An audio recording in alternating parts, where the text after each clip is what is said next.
Hey guys, we're back for some more math. Happy Monday. Hope it's going well for you. Well, today we're going to be going over a couple more optimization problems. I know we touched on a few of those last week, but I have a couple more specific types of problems that I want to show you. And then we're going to get into an example of Newton's method as well. As always, please be sure to drop any questions you have in the comments in the live chat. I'll do my best to answer whatever questions you have about the problems I'm doing.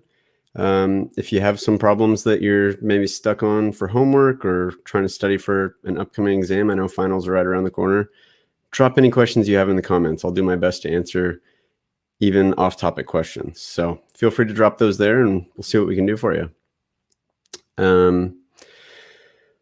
Also, before we jump into the problems here, just want to mention there are links in the description to my free Calculus 1 study guide, my complete Calculus 1 package, my Calc 2 study guide even. So go check those out. You can get those right now, right away. So you can have those things all pulled up, as we're working through these problems. So you can refer to the formulas and stuff that I'm talking about, and should help make it a little bit easier for you. Plus you'll have those things going forward. So that'll be a big help for you, I think. So let's go ahead and jump on into the problems that I have for you today. So like I said, we got a couple optimization problems to start out here. So specifically, we're going to be going over a couple examples of what it looks like to optimize revenue or to maximize revenue. Comes up a lot in business calculus or just in general in Calc 1, differential calculus. This kind of stuff comes up a lot. It's a good real world example of what types of uses calculus has. So I thought it'd be a good thing to show you. So let's go ahead and just jump on into this question here. We have a baseball team that plays in a stadium that holds 55,000 spectators. With ticket prices at $10, the average attendance has been 27,000. When ticket prices were lowered to $8, the average attendance rose to 33,000. So there's going to be two parts to this question. First of all, part A is going to be to find the demand function, assuming that it's linear. So this is a good example of what it looks like to have to find the demand function, which of course we're going to then use to optimize or to maximize revenue. But finding the demand function is kind of the first step in that. So when you're trying to find a demand function, what you want to keep in mind is, first of all, what a demand function is. So a demand function is always going to be some function, which is usually going to be a function of the price that you're selling your product or service for. In this case, the price that we're selling a ticket for. So it's going to be a function of price, f of p. And usually what you want that to give you, or I guess what you need it to give you in order for it to be a demand function, is the number of those things you sell. So in this case, we need that to give us the number of tickets we sell, which usually is going to be represented with the letter Q for quantity. So typically a demand function is going to be some function of price that gives us the quantity that we're going to sell. So that's kind of what we want to keep in mind as we're working through this problem and other problems like this. Is price of our ticket is going to be the input of this function, and quantity of tickets sold is going to be the output. So since we can assume this is linear, we want to kind of think about the information that this problem is giving us. And in this problem, it tells us if the ticket price is a certain number, how many tickets are we going to sell? Of course, it's on average, but we can just kind of go based on this number. And then when we change the ticket price to a different price, how many tickets are we going to sell? So basically what this problem specifically is telling us is two different input-output pairs, two different price-quantity pairs. So to figure out the demand function, since we can assume it's linear, we know that it goes through these 2 points where we have a price of 10 selling 55,000 tickets. And then when we have a price of 8, we sell, or I'm sorry, we don't sell 55,000 tickets. That's the total amount that can fit in this stadium. When the tickets are $10, we sell 27,000 tickets. And when the price is then changed to 8, we sell 33,000 tickets. So basically, we know that we need to have some linear function that goes through these 2 points right here, 10, 27,000, and 8, 33,000. So based on that, we can just kind of use well, a couple different things we're going to have to use, but we can fit these 2 points to some linear function that goes through those 2 points. So probably the easiest option to do there is going to be to use the point slope form of a line. Well, the point slope form of a line tells us that some line would be given by the equation y minus y0 equals m times x minus x0, where m is the slope and then x0, y0 is some point that this linear function goes through. So obviously we have 2 points here, not a slope and a point. But what we can do is use these 2 points to figure out the slope and then use one of these 2 points in the point slope formula. So to do that, what we want to keep in mind is that the formula for slope of a line, slope of a linear function, knowing 2 points, is always going to be basically rise over run. Slope is just rise over run. Well, rise over run just means how much you change in the up direction, how much you change in the y direction, divided by how much you go over in the x direction, in the sideways direction. So in other words, how much our output increases, which is just going to be the difference between our second output minus our first output, divided by how much our input changes. So our second input minus our first input. So the slope of a line is just going to be y2 minus y1 over x2 minus x1. Well, in this case, that's just going to be 33,000 minus 27,000 all over our second x value of 8 minus our first x value of 10. So do be careful with this, because it doesn't really matter which point you want to call your first point and which point you want to call your second point. However, it is very important that you keep in mind x2 has to be matched up with y2 and x1 has to be matched up with y1. So in this case, we used 33,000 as y2, which means we had to use 8 as x2. So these 2 points need to make sure to kind of line up with x2 and y2. And then same thing here. These two xy values, 10 and 27,000, had to line up with x1 and y1. If you don't, make sure that they match up with each other like that, your slope is going to end up being negative of what it should be. So in this case, we're going to do 33,000 minus 27,000, which would give us 6,000 over 8 minus 10 is negative 2. So 6,000 divided by negative 2 would be negative 3,000. So basically the slope of our line, our m over here, is going to be negative 3,000.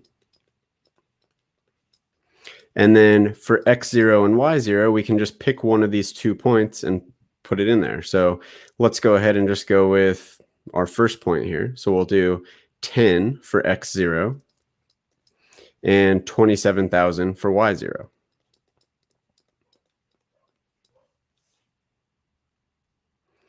So then we can simplify this to figure out the equation of this line. So distribute the negative 3,000. Negative 3,000 times negative 10 would be plus 30,000. And then we can add 27,000 over.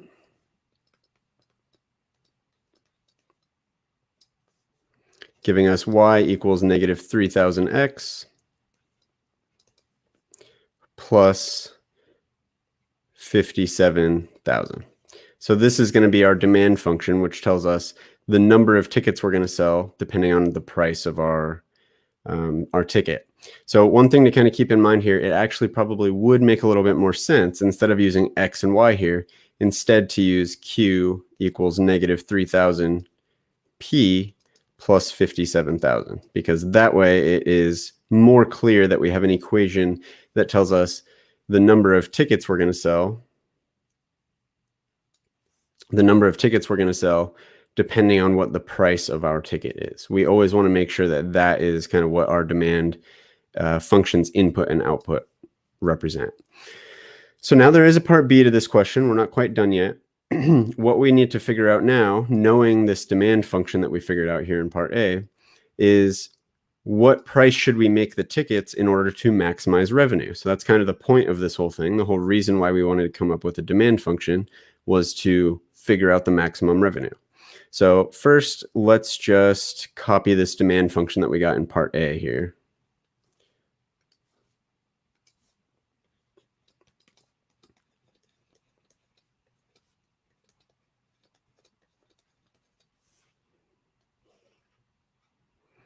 Negative 3,000p plus 50,000. Okay.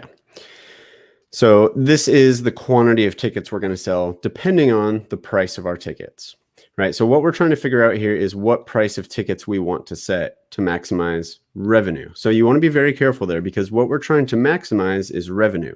We're not trying to maximize the number of tickets we sell. So this is not the function that we want to maximize because this is going to maximize how many tickets we sell, which may not necessarily lead to the most revenue. What we want to think about is what is our revenue equation?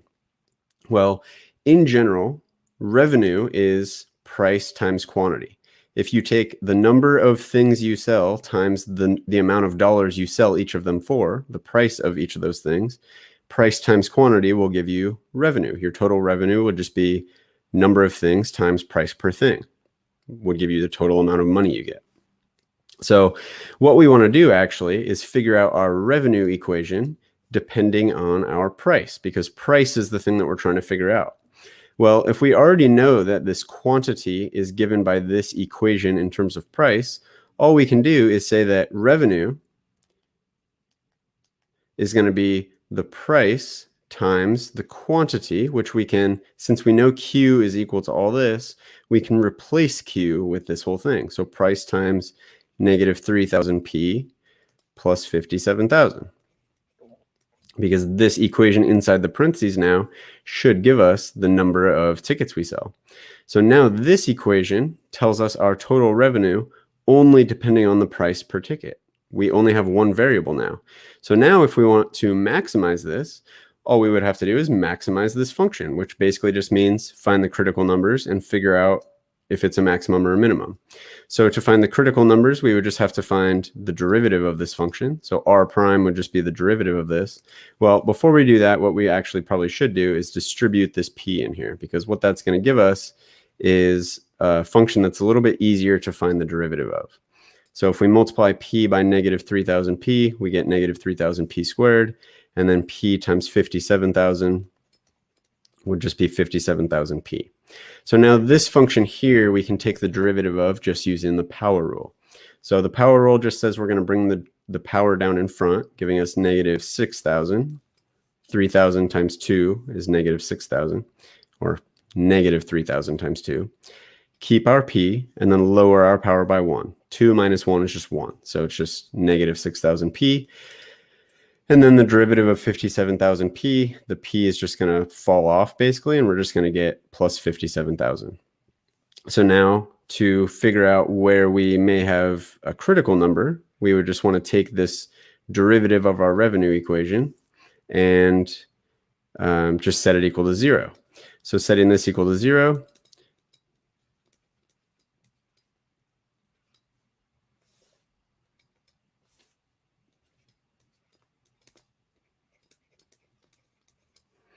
and then solving for p.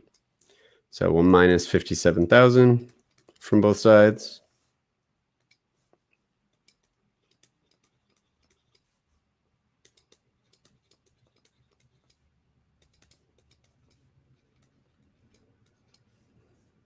And then divide by negative 6,000.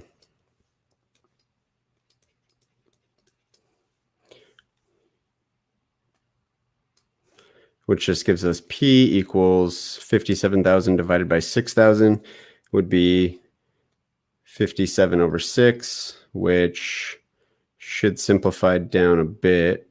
I should think that it would be 19 over 2.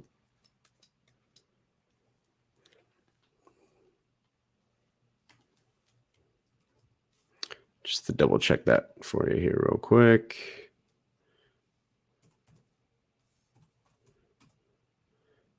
Yes.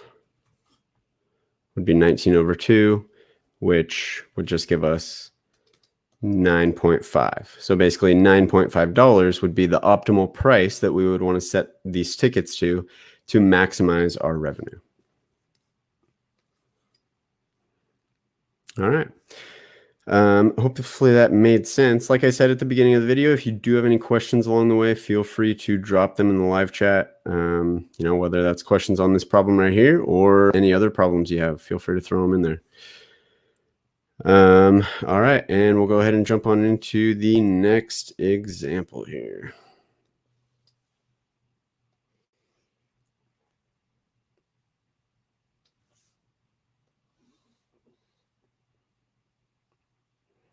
So it's going to be similar, but similar to the last example, but the wording is a little bit different, which kind of makes it feel like we're solving for something a little bit different. I guess I should say we're going to follow a similar process, and then at the end we need to make sure to reconsider what it's asking us to find. So basically, the problem we have here, the problem we're going to be going over here, is just going to be that we have a manufacturer which has been selling 1,000 television sets a week at $450 each. A market survey indicates that for each $10 rebate offered to the buyer, the number of sets sold will increase by 100 per week. So this is, a very similar situation we have to the last example that we just went over. But the wording is different, like I said. So instead of saying, like the last example, instead of saying, here's how many things we're going to sell at this price, if we change our price to this, here's how many things we're going to sell, they word it a little bit differently. What they say is we're going to offer a certain number of $10 rebates, which really a $10 rebate is just lowering the price by $10. So really what this is saying is that if we have a price of $450, so if our price is $450, we're going to sell 1,000 television sets. And similarly, if we offer a $10 rebate, which just means lower the price by $10, so lower the price down to $440, lower the price by 10 gives us $440. We're going to sell an extra 100 sets per week. So we're going to sell, instead of 1,000 sets per week, we're going to sell 1,100 sets per week because we've increased the number we sell by 100. So basically it gives us these kind of two pieces of information. And of course we could figure out more if we wanted to. We could keep lowering our price by $10 and increasing the number of sets we sell by 100. But this is really all the information we need, because this tells us if we're going to, each time we decrease the price by $10, we sell 100 more sets. That right there describes a linear function. So we know that we have a linear demand function because each time we lower the price by the same number, we sell the same number more TVs. It's linear because of that. So what that means is we can do the exact same process we did in the last example, in the last portion of this video here, which means we can think of these as points where we have, instead of thinking of $450 leads to 1,000, we just have 450 and 1,000 as our input and output, and then 440 and 1,100 as our input and output. So we have these 2 points which lie on our demand function, because again, a demand function is always going to output quantity. It's going to tell us the number of things we're going to sell, and it's always going to be a function of the price of that object. So the price is our input, the output is the number of things we sell. The output is quantity, the input is price. So again, we can use the same method, which is to find the slope of this demand function, which, since we know it's linear, is just going to be the slope, which is m, equals y2 minus y1 over x2 minus x1, which is just going to be our second y value, 1,100, minus our first y value of 1,000 over our second x value of 440 minus our first x value of 450, which is going to be 1,100 minus 1,000 is 100, and then 440 minus 450 is -10. So our slope is going to be negative 10 because it's just 100 divided by 10 is 10. So now what we can do is we can then use the point slope form of a line. So we have y minus y0 equals m times x minus x0. This is just the point slope form of a line. But what I'm going to do actually is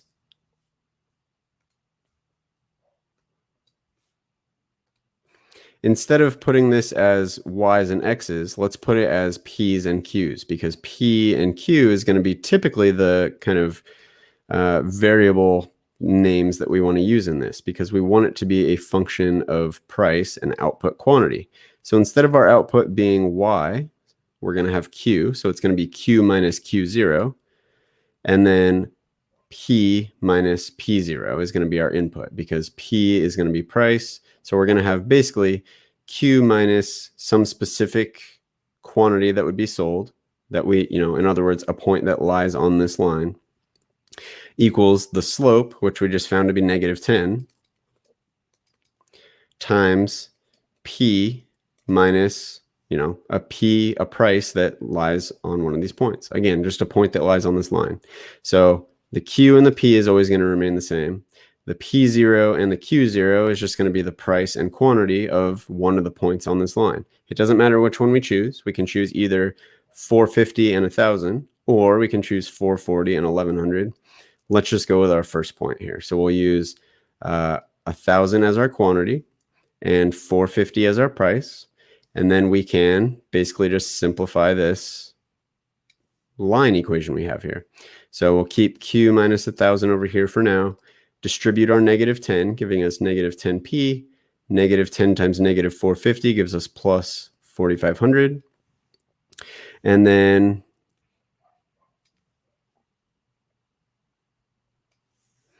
add 1,000 to both sides, giving us q equals negative 10p plus 5,500. Then this is really it for our demand function, because we know that we have a function that has an input of price. Whatever the price of our TV is going to be the input, and it's going to output the number of TVs we sell. But remember, we're not done there. That's just part A. Part A is just to find the demand function. Now what we need to do is use this demand function in order to figure out how large of a rebate this company should offer in order to maximize the revenue. So again, we're going to reuse this demand function here. So let me just copy this down here.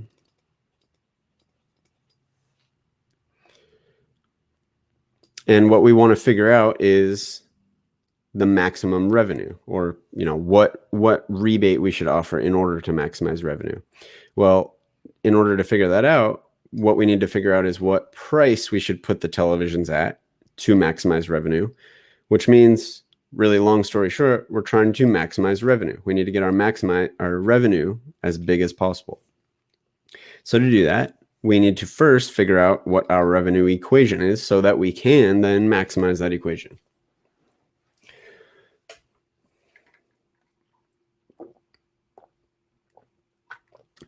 Sorry, need a little water. So to figure out our revenue equation, what you want to keep in mind is that revenue is always price times quantity. In general, the amount of revenue you get is just going to be the price per item that you're selling times the number of items you sell. That's just going to be the total amount of money that you have coming in. Well, since we already know, again, an equation for the quantity of TVs we're going to sell dependent on price, what we can do is take this equation for the quantity of TVs, plug it in for the quantity here, and what that's going to give us is an equation which is only dependent on one variable. That's really the important piece here for revenue. So now we have this equation just in terms of price, right? It just has this one single variable. And the reason why that's nice is we know how to maximize a function or figure out where it is a maximum when it only has one variable. All we need to do is, take the derivative of that function and set it equal to 0 and solve for that one single variable. And that should be where the critical numbers are. So to do that, we just need to take the derivative of this function. Well, again, to kind of simplify this function before taking its derivative, we could definitely take the derivative as is, but we'd have to use product rule. So it might be easier instead to distribute this p into the parentheses here, giving us negative 10p squared plus 5500p, because now we can take the derivative of this function just using the power rule. So we bring our 2 down in front, giving us negative 20, p, lower our power by 1, which just gives us p to the 1, which is just p, and then plus the derivative of 5500p is 5500. Okay, so now to figure out where our revenue is as big as possible, we need to take this revenue equation, or I'm sorry, the derivative of our revenue, and set it equal to 0. So we'll just get 0 equals negative 20p plus 5500. That was a very sloppy 5, sorry. 5500 equals 0, and solve for p. So we minus our 5500 over.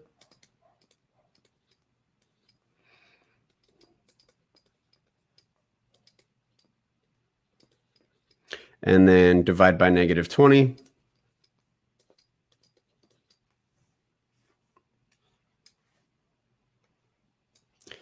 Giving us p equals 550 over 2, which is 225.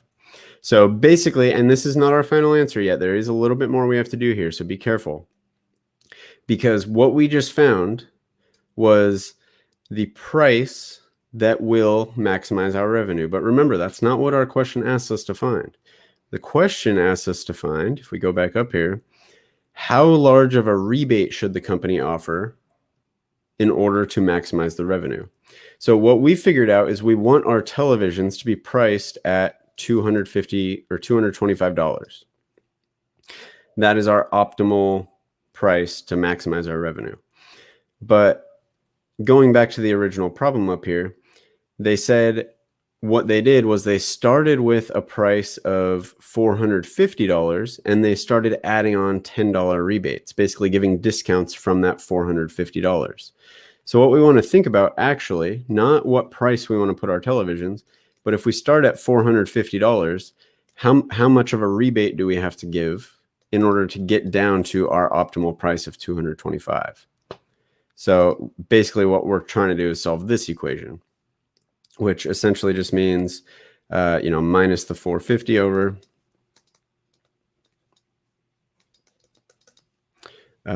which would be what? 220, no, that's not 225, 125, I think. Second guessing it now.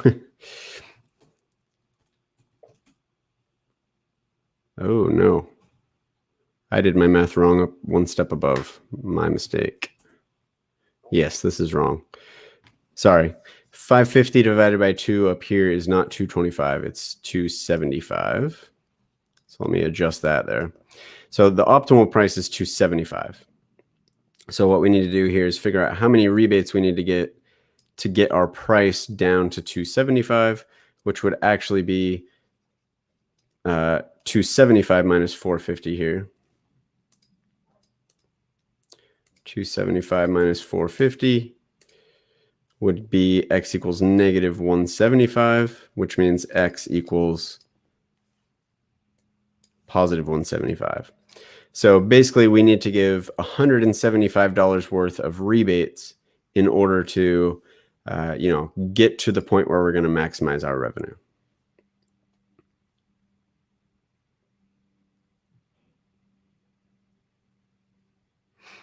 All right.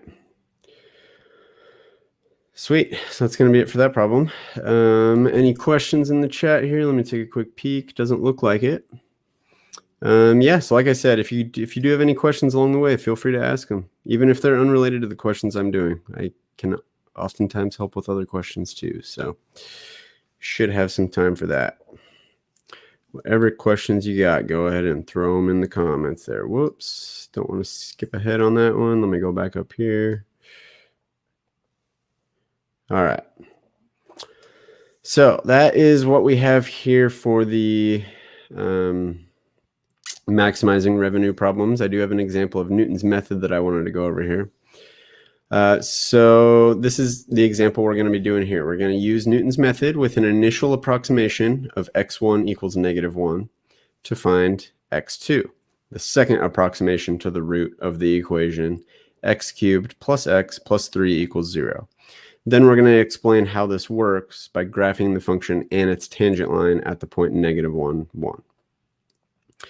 So really, this problem is kind of I don't want to say like easy or basic, but it's not as in-depth of an example as you may run into with applying Newton's method. And the reason for that is, as you can see, we have an initial approximation of x1, and all we need to do is find the second approximation. So a lot of times with these Newton's method problems, what you're going to do is apply Newton's method several times, maybe 5, 10 times. Probably not 10, but more than once often, usually.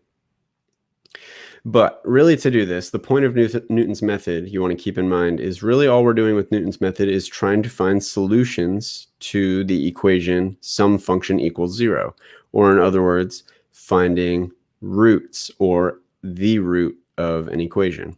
Well, the root of an equation basically just means if we have some equation like this equaling to 0, we want to think about the function, which is just all the other stuff that's equal to 0. So in this case, x cubed plus x plus 3. This is going to be the function f of x that we're going to basically use in the Newton method formula to find our next approximation of the root. Well, to do that, there's really just a Newton's method formula that we're going to use. So this is it. We're just basically want to keep in mind to find the n+1 estimate of the root. We just take our previous estimate, the x sub n estimate, minus whatever we get from plugging that estimate into our function over whatever we get from plugging that estimate into the derivative of our function. So that's really what we're going to be doing here. So let me grab this and move it up here.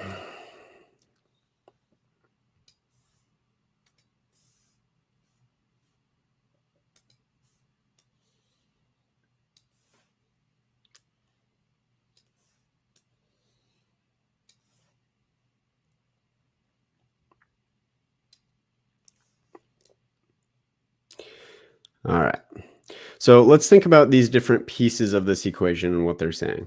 So to find our x sub n+1, in this case, this problem tells us we're trying to find our second approximation. So we're trying to find x sub 2. All we should need to do is take our previous estimate, our first estimate in this case, minus whatever we get from plugging that first estimate into our function, over whatever we get from plugging that first estimate into the derivative of our function. So to find our second approximation, we can do it just using our first approximation, which is x sub 1 equals -1. They gave us that right here. And the function that we got from this equation right here. So these two pieces can be used to estimate our second approximation, or to figure out our second approximation. So in this case, what that's going to be is basically just replacing x sub 1 with -1, which means x of 2 equals -1 minus f of -1 over f prime of -1. So we are going to need to find f prime, first of all, which we should be able to do using just our original function f of x here. So we're just going to find the derivative of this function, which we can do just using the power rule. So the power rule says we'll bring our power down in front, bring our 3 down in front, leave x as the base, lower our power by 1. So 3 minus 1 is 2. The derivative of x is just 1, and then the derivative of a constant is 0. So our f prime is going to be 3x squared plus 1. Okay, so now to figure out kind of our next step here is to figure out the f of -1, which is going to be whatever we get from just plugging -1 into our function f here. So f of -1 is just going to be -1 cubed plus -1 plus 3. -1 cubed is -1, plus -1 is -1 plus 3, is 1. So f of -1 is 1. And then f prime of -1, we're just going to plug -1 into f prime of x, which we found right here. So we're going to get 3 times -1 squared plus 1, which is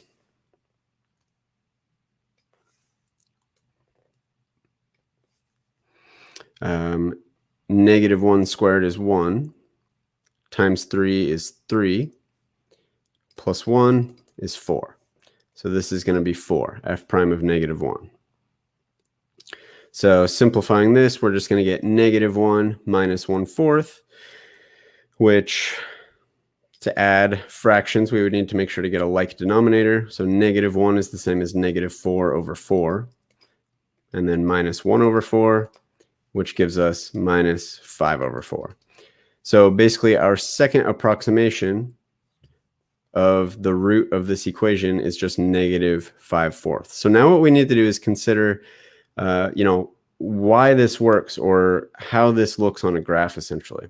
So that's what I have kind of jotted down here. Now this is just kind of a rough sketch. It's certainly not a perfect drawing of what this function looks like. And in fact, I probably should have used a little bit different scaling, because if you kind of scale your y-axis a little bit further out rather than going at units of 1, if we consider like going up to 10 or something, but then keep our x-axis going in units of 1. So 1, 2, 3, like that. We get something a little bit more interesting here, which basically would be kind of more like that. Actually, that's not quite right.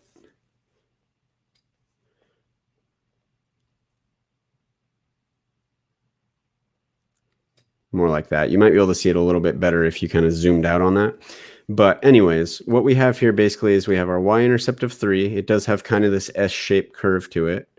And we do know that it goes through the point -1, 1, like the problem told us to consider. We want to look at the function and its tangent line at -1, 1.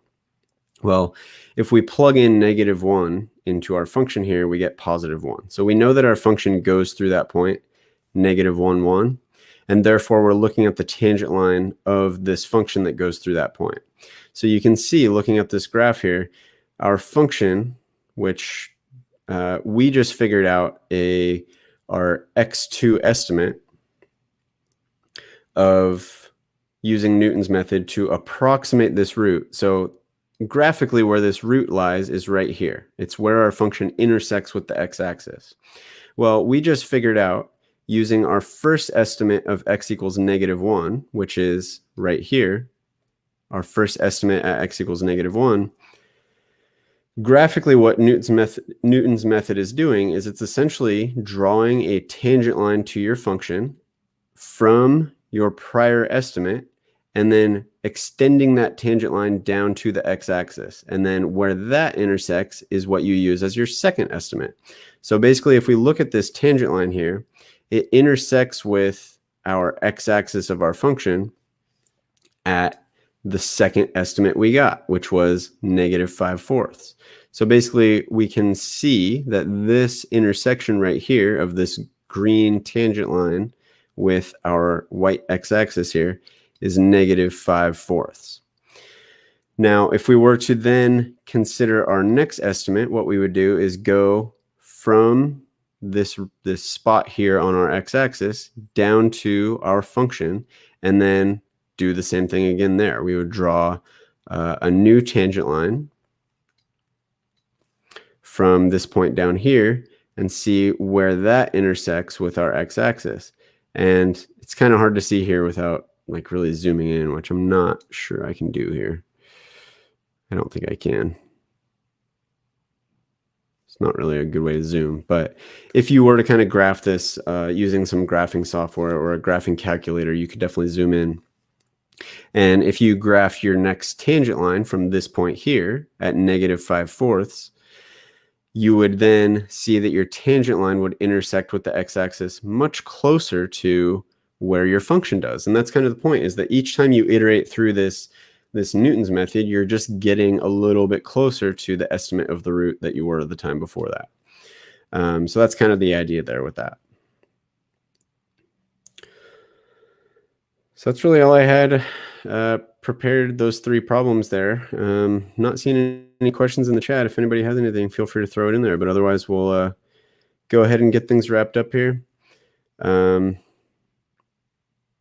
Hopefully everybody got some value out of this. If you did, please be sure to hit that like button on your way out. It's a huge help, kind of spreads this around to more people on YouTube so we can get more people in the Jake's Math Lessons community and, you know, start really helping people do well on calculus and upcoming finals. I know finals are coming up for a lot of people. So be sure to smash that like button so that we can help everybody do well on their calculus final. Really appreciate the support, everybody. Thanks, and we'll see you next time. See you next Monday.